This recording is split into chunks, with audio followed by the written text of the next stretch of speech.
YS మరణాన్ని తలుచుకుని మాజీ మంత్రి వైసీపీ ఎమ్మెల్సీ బొత్స సత్యనారాయణ కంటి తడపెట్టుకున్నారు. వైఎస్ రాజశేఖర రెడ్డి మృతి వెనుక జగన్మోహన్ రెడ్డి హస్తం ఉందనే అనుమానాన్ని గతంలో బొత్సానే చెప్పారని మంత్రి అచ్చెన్న చేసిన కామెంట్స్ మీద ఆయన మనస్తాపం చెందారు. ఈ మేరకు వైఎస్ మరణాన్ని గుర్తు తెచ్చుకుని భావోద్వేగానికి గురయ్యారు. తాను అధికారం కోసం ఎప్పుడూ పాకులాడలేదని చెప్పారు. వైఎస్ రాజశేఖర రెడ్డి మృతి మీద మంత్రి అచ్చెన్నాయుడు దిగజారి మాట్లాడారని బొత్స వ్యాఖ్యానించారు. ఆయన తాలూకా మరణం వెనుక జగన్మోహన్ రెడ్డి గారు ఉన్నారు.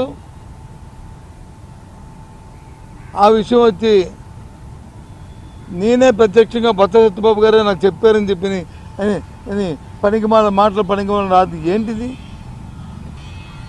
ఓ రెండు పేపర్లు నీ చేతిలో ఉన్నాయని, మీ చేతిలో ఉన్నాయని, ఓ 3 ఛానల్స్ మీ చేతుల్లో ఉన్నాయని ఇష్టారాజ్యంగా ఈ రకమైన అహంకారపూరితమైన కోతల్ని మీ అధికారం ఉంచుకోవడం కోసం, మీ ఉనికి కాపాడుకోవడం కోసం పార్టీల్లో ఇచ్చిన ఉద్యోగానికి వచ్చి న్యాయం చేయక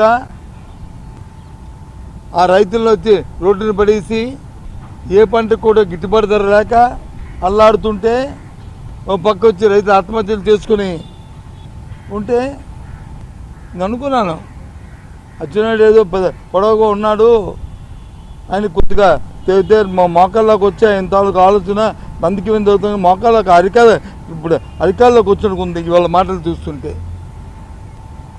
కాచా రాజకీయాల కోసం దిగజాడు మాటలు, దిగజాడు వ్యవహారాలు ఆపండి. ఆ రోజంట జగన్మోహన్ రెడ్డి గారు ఎక్కడికో విదేశాల్లోకి వెళ్ళారా, పై రాష్ట్రాల్లో ఉన్నారా? ఏం మాట్లాడుతాం?